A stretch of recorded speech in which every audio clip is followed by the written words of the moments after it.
Bisa sudah kebersamaan serta beragam kisah timnas Indonesia dengan Shin Tae-yong. Yap, tepat pada hari Senin 6 Januari 2025 pukul 12 siang, PSSI melalui Ketua Umum Erick Thohir secara resmi telah memberhentikan Shin Tae-yong sebagai pelatih timnas Indonesia. Tentu saja keputusan ini cukup menuai pro kontra, sebab tak sedikit yang berasumsi kalau Piala AFF emang sengaja dijadikan senjata untuk menumbalkan Coach Shin. Nah, di balik itu semua, Coach Shin sendiri tetap berusaha menerima keputusan yang ada walaupun pastinya sakit sih asli deh. Sementara itu, terkait pelatih baru yang menurut Pak Erick akan datang pada tanggal 12 Januari nanti, setidaknya muncul beberapa kandidat, yang mana salah satunya adalah Louis van Gaal. Namun kembali lagi, tepatkah keputusan PSSI kali ini? Dan benarkah ini murni hasil evaluasi berdasarkan performa atau ada hal lain di baliknya?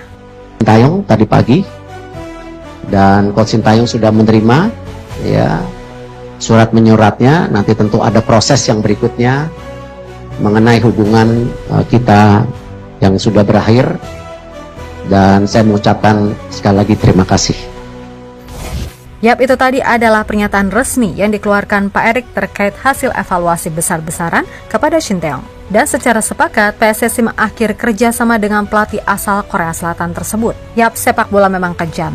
Dan bagian terkejamnya lebih sering muncul di saat kita semua merasa bahagia.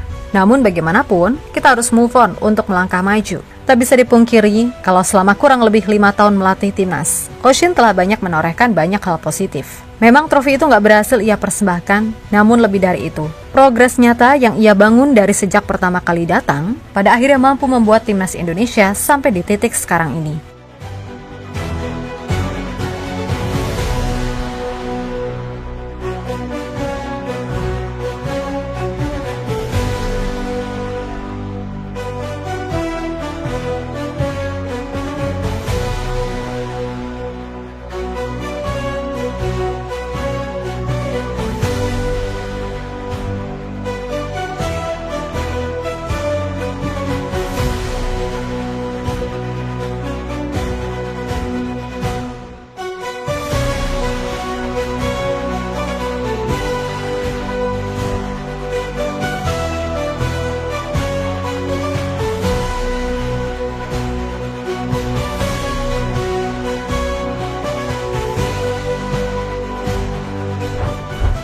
Ya, berkaca dari hasil preskon PSSI setidaknya, ada 9 poin utama yang menarik untuk disimak. Pertama adalah soal hasil saat melawan China. Jadi faktor terbesar alasan PSSI memecat STY. Kedua, Coach Shin dinilai kurang komunikatif dengan pemain diaspora seperti Alkan Bagot contohnya.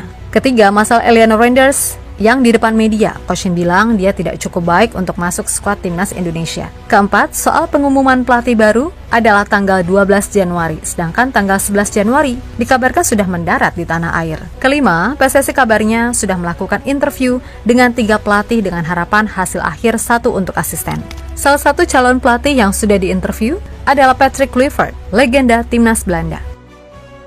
Ketujuh, sampai detik ini, PSSI masih terus berupaya mencari sosok direktur teknik. 8, akan ada 1 asisten tambahan baru untuk rangkap jabatan ke timnas U23. 9, akan ada 3 pemain untuk timnas senior yang prosesnya akan segera diurus. Mereka adalah Ole Rummenigge, Jairo, dan Michel Becker. Nah, khusus Becker, berkasnya masih dicek lebih dalam dan ada peluang masuk ke CES. Ya intinya 11-12 lah, kayak kasusnya Martin Pas.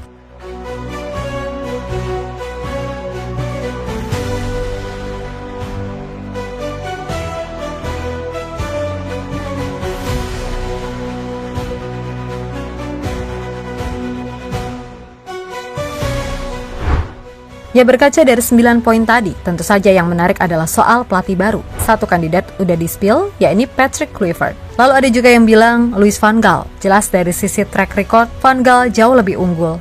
Hanya saja, dia lebih cocok jadi dirtek, mengingat usianya udah 73 tahun plus punya riwayat penyakit kronis.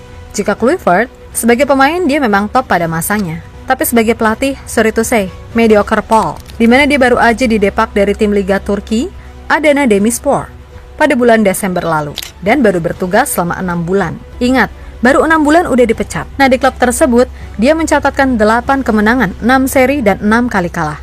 Dan saat ini Kluivert berstatus tanpa klub sejak bulan Desember 2023. Lalu pengalamannya di level internasional bagaimana? Kluivert pernah jadi pelatih interim timnas Curaçao dengan catatan 1 kemenangan, 2 hasil imbang, dan 3 kekalahan dari 6 pertandingan. Dan calon lainnya yang disebut-sebut adalah Massimiliano Allegri.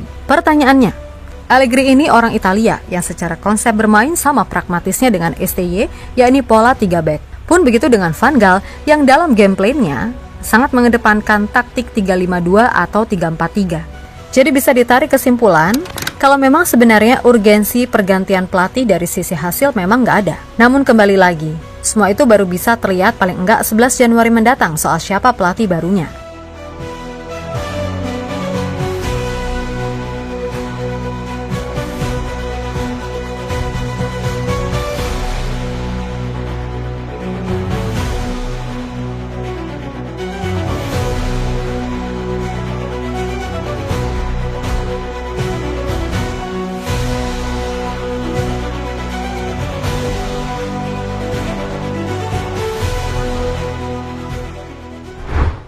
Yap, terlepas dari apapun, semoga saja PSSI nggak blunder besar dengan keputusan ini.